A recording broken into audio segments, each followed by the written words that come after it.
Competitiveness is a positive quality for people in most societies. How does competitiveness affect individuals? Is it a positive or negative trend? First, look at the introduction. The world is changing very fast. Big will not beat small anymore. It will be the fast beating the slow.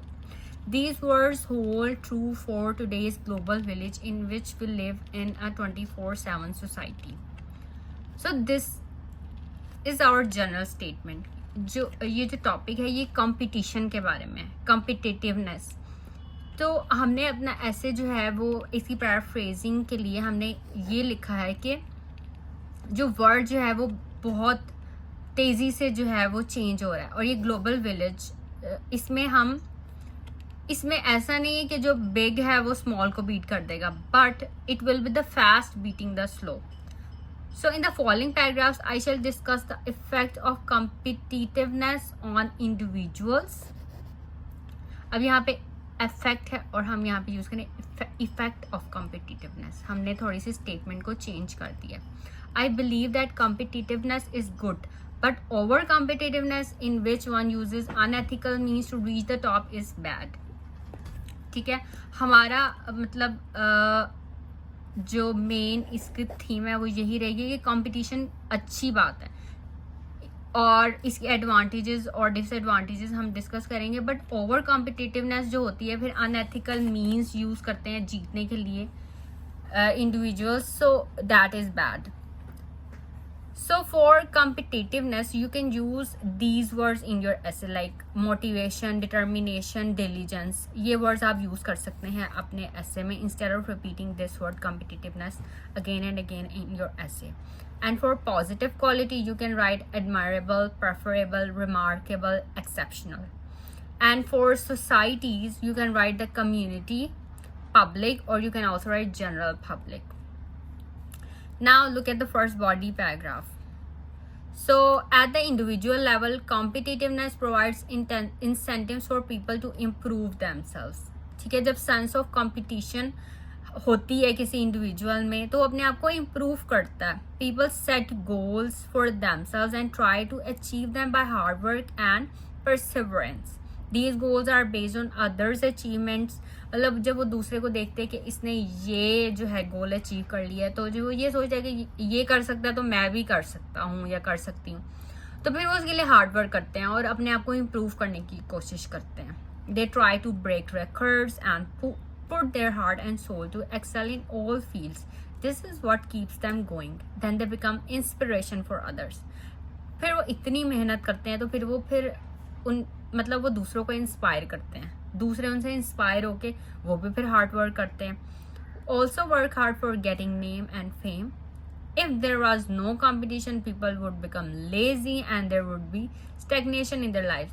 और आपको पता है कि stagnant water जो होता है, जो खड़ा हुआ वाटर होता है, उसमें से बदबू आना शुरू हो जाती है.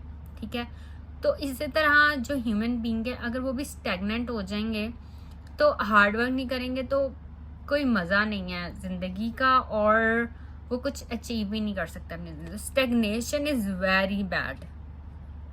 This will result in dull individuals and lackluster societies. Now our second body paragraph. It is this competition which is the basis for the Olympics and other such international national events. मतलब national और international events में हम देखते हैं जैसे Olympics में कोई goal set करता है, उनको तोड़ने के लिए ब्रेक करते हैं रिकॉर्ड्स दूसरे मेहनत करके. So that is very important. मतलब कम्पिटिटिवनेस जो है वो बहुत ज़रूरी है आगे बढ़ने के लिए. अब थोड़े से हम इसके डिसएडवांटेजेस को देख लेते हैं. On the other hand it is important to realise that trying to be number one. अब कुछ लोगों में ये सेंस पैदा हो जाती है कि हमने नंबर वन ही रहना. ठीक है, ये होती है over competitiveness. And trying to do a task well are two different things. One should not hold the delusion that once advancement is accomplished by crushing others. वो दूसरों को कुचलते हुए आगे निकलने की कोशिश करते हैं.